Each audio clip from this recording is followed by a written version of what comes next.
Добър вечер, вие сте с новините на телевизия Кракра. В началото вижте акцентите в емисията. Открих официално седмицата на гората. Тази година тя минава под мотото "Да посадим дърво, да отгледаме надежда". Желая да ви поздравя днес с вашия професионален празник, който вие празнувате за 83-ти път. Учениците от основното училище в Тева, Свети Константин Кирил Философ, се присъединиха към президентската инициатива "Хубава си, моя горо". Работещите във всички подразделения на електроразпределителното дружество ЧЕЗ от днес стачкуват ефективно. Проведе се областно ученическо състезание за защита при бедствия и аварии. Комисията за закрила на детето в Перник е подела сигнал за системен тормоз над осиновено 5-годишно момиченце от страна на осиновителите му Лалка Димитрова и Стефан Стефанов. Те взели Емануела през миналата година, че го бият редовно. Първа сигнализирала Натка Павлова, кмет на квартал Калкас, където живее семейството. През месец декември миналата година социалните работници са разпоредили детето да бъде настанено в дом в село Дрен, община Радомир. Оправданието на Лалка и Стефан било, че Емануела се страхувала от водата и много плачела. Според тях тя не е била напълно адекватна. Родителите са подали в съда молба за завеждане на дело за разсиновяване. На специална церемония лесовъди от Пернишка и Кюстендилска област обявиха официалното откриване на седмицата на гората. Тази година тя преминава под мотото "Да засадим дърво, да отгледаме надежда" и е в подкрепа на инициативата на президента на републиката Георги Първанов "Хубава си, моя горо". Областният управител Иван Димитров, заместник-председателят на Съюза на лесовъдите в България и главен редактор на списание "Гора" Борис Господинов, комисар Иван Видоловски, началник на регионалната служба "Пожарна безопасност и защита на населението", началникът на регионалното управление на горите Кюстендил Василий Маринковски, Радослав Радославов, директор на областната дирекция на земеделието, шефове на държавни лесничейства от Перник и Кюстендил, лесовъди изпяха една от вечните песни на България в чест на седмицата на гората.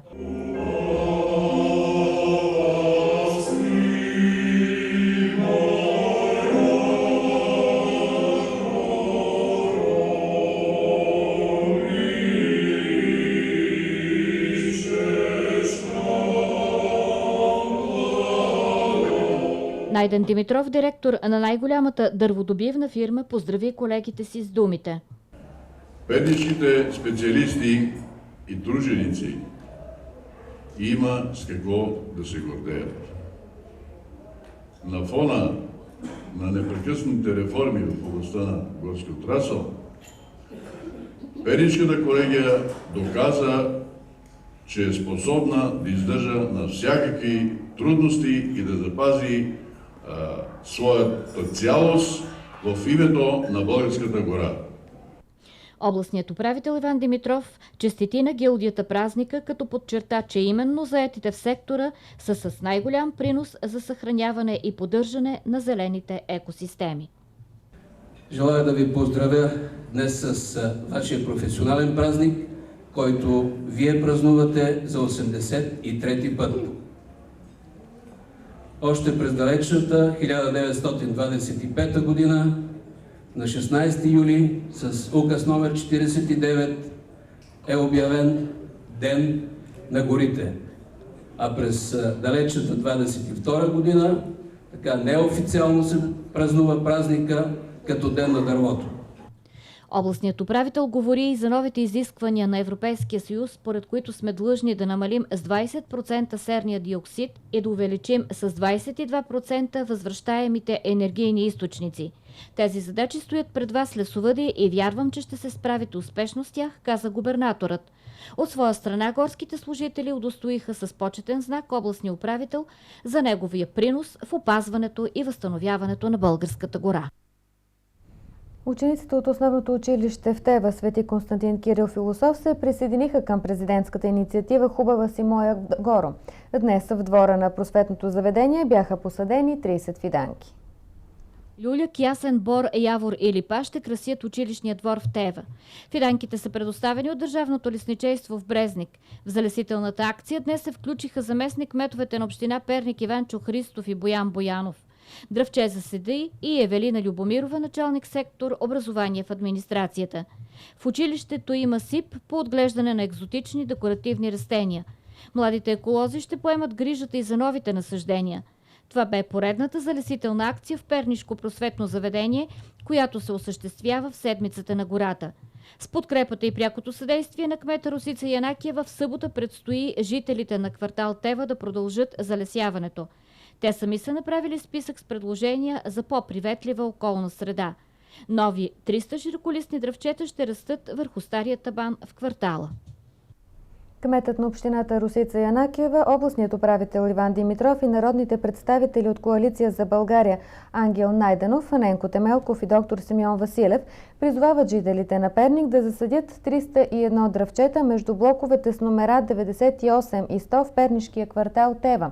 Акцията по залесяването ще се проведе в събота от 10 часа и ще протече под мотото "Нека в седмицата на гората един гол табан се превърне в зелена площ". Организаторите са подсигурили всички необходими средства.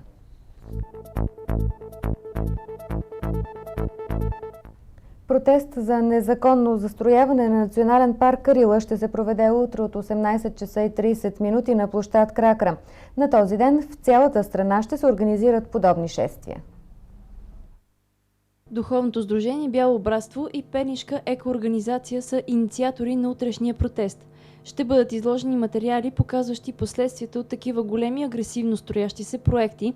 Петицията ще включва и събирането на подписи против застроения ски комплекс, съобщи Ива Банкова, говорител на Духовното сдружение. Оказа се много трудно да откриеш в Перник туристически екосдружение или каквито и да било природозащитни организации, разказа Банкова. Всеки, който иска да защити парк Карила, е добре дошъл утре, допълни тя. Неправителствени организации са уведомили Министерството на околната среда и водите, регионалните инспекторати и прокуратурата още през 2007 година за незаконния строеж. Специалисти от Министерството са извършили теренна проверка и е констатирано нарушение. Единственото, което се е постигнало, е наложена санкция от 10 000 лева на кмета на Сапарева баня, която и до момента не е платена. От 2 седмици е започнало изсичането на вековни дървета. Уведомени са съответните екослужби в Европейската комисия, казват природозащитници.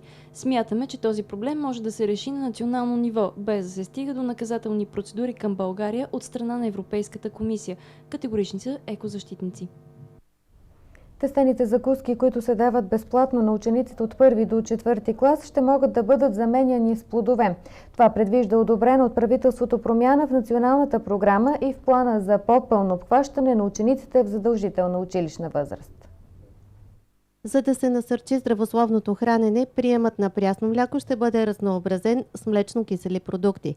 Безплатното осигуряване на плодове, мляко и производни чрез националната програма ще бъде база за положителна промяна в хранителния модел на децата и важна предпоставка за намаляване на наднорменото тегло, което е сериозен здравословен проблем при всички възрастови групи в България.